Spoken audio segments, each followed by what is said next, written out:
Red టీవీలో మీ వ్యాపార ప్రకటనల కోసం ఈ నంబర్ ని సంప్రదించండి 6281747728. Hi viewers, welcome to our channel.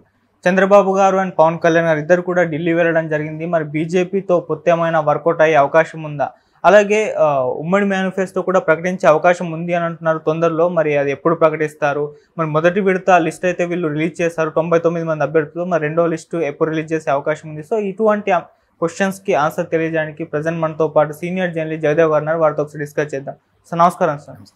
Sir మరి బీజేపీతో పొత్తు వర్కౌట్ అవుతుందా? మరి ఏంటి సంగతి? అలాగే ఉమ్మడి మేనిఫెస్టో కూడా టీడీపీ జనసేన ప్రకటిస్తారు అని చెప్పారు. మరి ఎప్పుడు ప్రకటించే అవకాశం ఉంది సార్? వాస్తవానికి టీడీపీ జనసేన బీజేపీతో పొత్తు అనుకుని కొన్ని నెలలుగా ఊరిస్తూ వస్తుంది. అయితే అది ఎంతవరకు వాస్తవం అనే దాని మీద కూడా చాలా పార్టీ అధినేతలు కూడా మల్లగుల్లాలు పడ్డారు. అంటే పవన్ కళ్యాణ్ గారు కానీ చంద్రబాబు నాయుడు గారు కానీ. ఎందుకంటే దానికి చాలా కారణాలు ఉన్నాయి. గతంలో కూడా చాలాసార్లు డిస్కస్ చేసుకున్నాం. బీజేపీతో కలిసి వెళ్తే ఏపీలో ఓటింగ్ పర్సెంట్ కొంత తగ్గే అవకాశం ఉందని, లేదా బీజేపీ గడిచిన 5 ఏళ్లలో లేదంటే అంతకుముందు 5 ఏళ్ళు చంద్రబాబు గారి హయాంలో కానీ వైసీపీ హయాంలో కానీ రాష్ట్రానికి చొరవగా ఏదో ఒకటి చేసిందని కానీ ఏదో ప్రతిఫలం ఇచ్చిందని కానీ ఏమీ లేదు. సో దాని మీద రాష్ట్ర ప్రజలు కూడా కొంత ఇబ్బందులతో ఉన్నారని మనం అర్థం చేసుకోవచ్చు. అయితే అంటే వైసీపీ చేసే కొన్ని విధానాలకు కూడా ఎక్కడ చెక్ పెట్టలేకపోయింది బీజేపీ, ఎందుకో మరి. సో వాళ్ళు ఆచితూచి ఫైనల్గా టీడీపీ జనసేనతో వెళ్ళడానికి మొగ్గు చూపినట్టుగా తెలుస్తోంది. ఆల్రెడీ చంద్రబాబు నాయుడు గారు ఢిల్లీ వెళ్ళారు. ఇంకా నైట్కి పవన్ కళ్యాణ్ గారు కూడా ఢిల్లీ వెళ్ళే ఛాన్సెస్ ఉన్నట్టున్నాయి మ్యాక్సిమం. సో అలా అయితే పొత్తు ఖరారు అవుతుంది. అంటే కొన్ని లోక్సభ స్థానాలు అలాగే అసెంబ్లీ స్థానాల మీద క్లారిటీ కోసం ఉంది, అదైతే అయిపోతుంది. అయితే ఇక్కడ బీజేపీ స్టాండ్ తీసుకోవడానికి కారణం ఏంటంటే వాళ్ళు కూడా చాలా సర్వేలు చేసుకున్నారు. ఏంటి నెక్స్ట్ రాబోతుంది, ఎలా ఉండబోతుంది, వాళ్ళకు కూడా మూడోసారి ప్రభుత్వం స్థాపించడం అనేది కొంచెం ఇబ్బందికర పరిస్థితులు. ఎందుకు ఇబ్బందికర పరిస్థితులు అంటే 2 సార్లు వచ్చేసరికి మూడోసారి ఎంతో కొంత వ్యతిరేకత ఉంటుంది. వాళ్ళు కూడా కొన్ని వ్యతిరేకతలు ఉన్నాయి. ఇప్పుడు అలాగే రైతు ఉద్యమం నడుస్తుంది కాబట్టి ఆ రైతు ఉద్యమం అనేది ఎటువైపు దారితీస్తుందో చెప్పలేం. ఇంతకుముందు కూడా రైతు ఉద్యమం తారాస్థాయికి వెళ్ళి మళ్ళీ కొన్ని వాళ్ళు ఏం జరగలేదు కానీ మారాయి. మళ్ళీ ఇప్పుడు ఎటువంటి పరిస్థితులు ఎలక్షన్స్ ముందు కాబట్టి ఇంపాక్ట్ ఉంటుంది.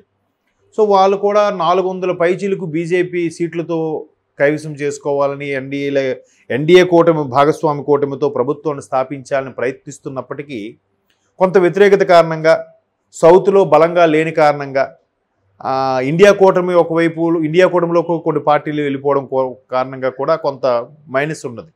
సో మరలా బీజేపీ ఏం పొత్తు పెట్టుకుంటుందంటే పాత మిత్రులనైనా మళ్ళీ ఆహ్వానించి పొత్తు పెట్టుకోవడం, కొత్త మిత్రులను కలుపుకుపోవడం. ఎలాగైనా 400 కాదు కానీ 300 పైచీలకు వస్తే సూపర్. బయటకు ఇప్పుడు టార్గెట్ అలాగే ఉంటుంది కదా. 100 మార్కులు టార్గెట్ పెడితే అడిగి 80 మార్కులు వస్తాయి, 90 మార్కులు ఎన్నో వస్తాయి.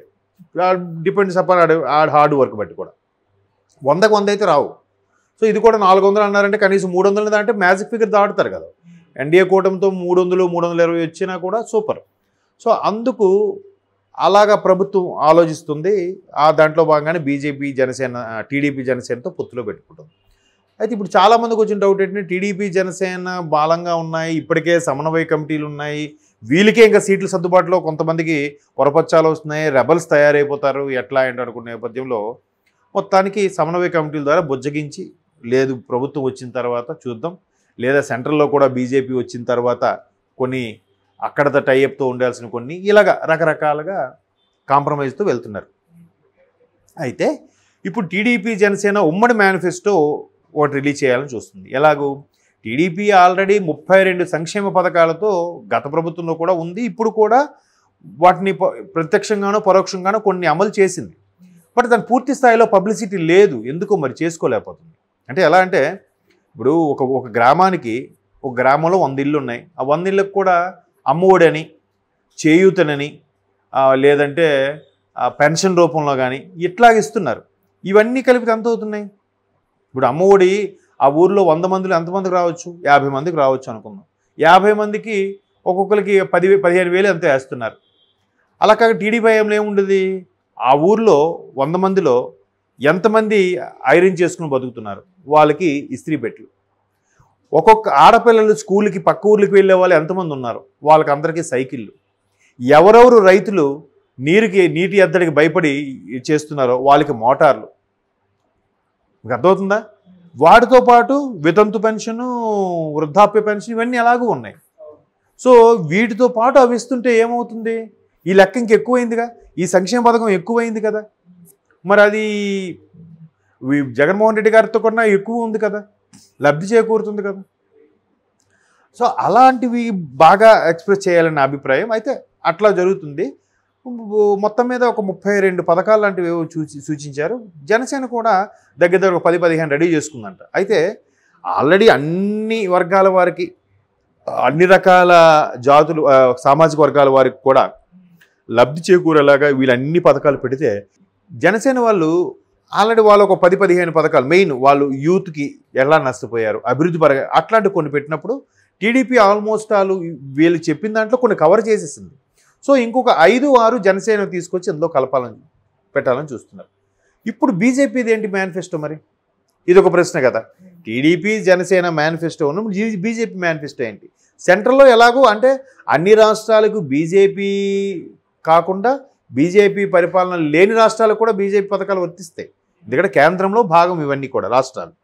సో అది అందరికీ కామన్గా ఉంటుంది. కాబట్టి ఇక్కడ ఏంటి అని ఆలోచిస్తే, ఇప్పుడు టీడీపీ జనసేన ప్రాంతీయ పార్టీలు, ఇక్కడ వాళ్ళకి ఏది అవసరం, ఎటువంటి పథకాలు అవసరం అని వీళ్ళకన్నా వాళ్ళు ఇంకేం బాగా ఆలోచించగలుగుతారు. దట్టు బీజేపీకి సంబంధించిన రాష్ట్ర నాయకులు కూడా ఉన్నారు కదా, వాళ్ళకి ఇవి చెప్పినప్పుడు వాళ్ళు కూడా వీటిని ఏకీభవిస్తారు.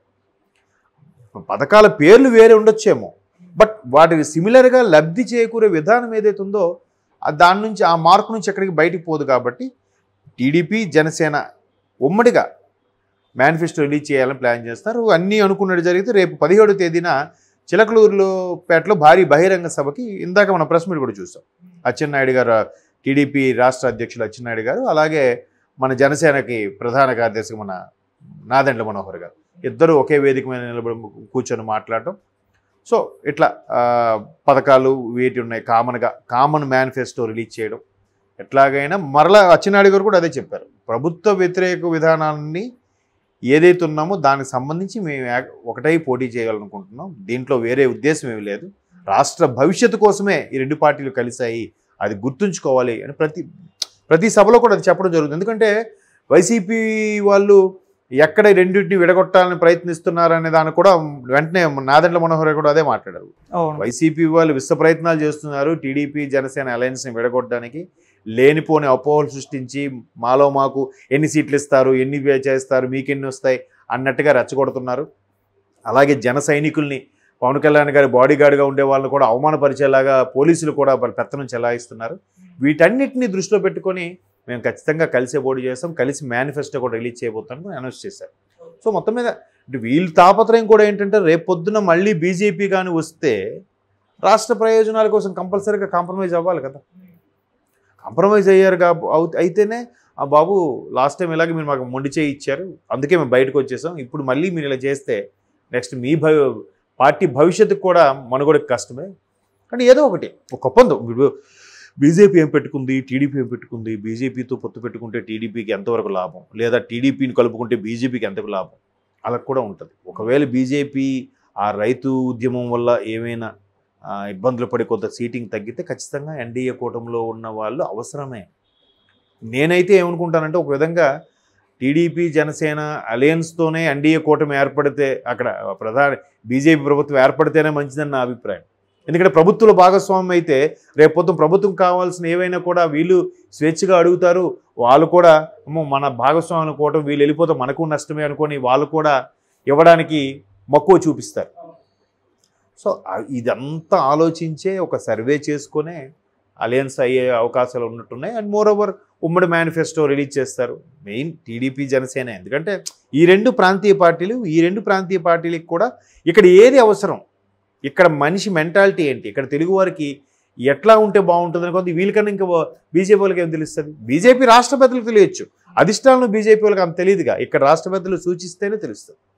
సో ఉమ్మడి మేనిఫెస్టో రిలీజ్ అయిపోయాక మనకు ఇంకా క్లారిటీ వస్తుంది. మేబీ ఈరోజు రాత్రికి పొత్తు కన్ఫర్మ్ అయిపోయే ఛాన్సెస్ ఉన్నాయి. Okay sir, thank you so much sir.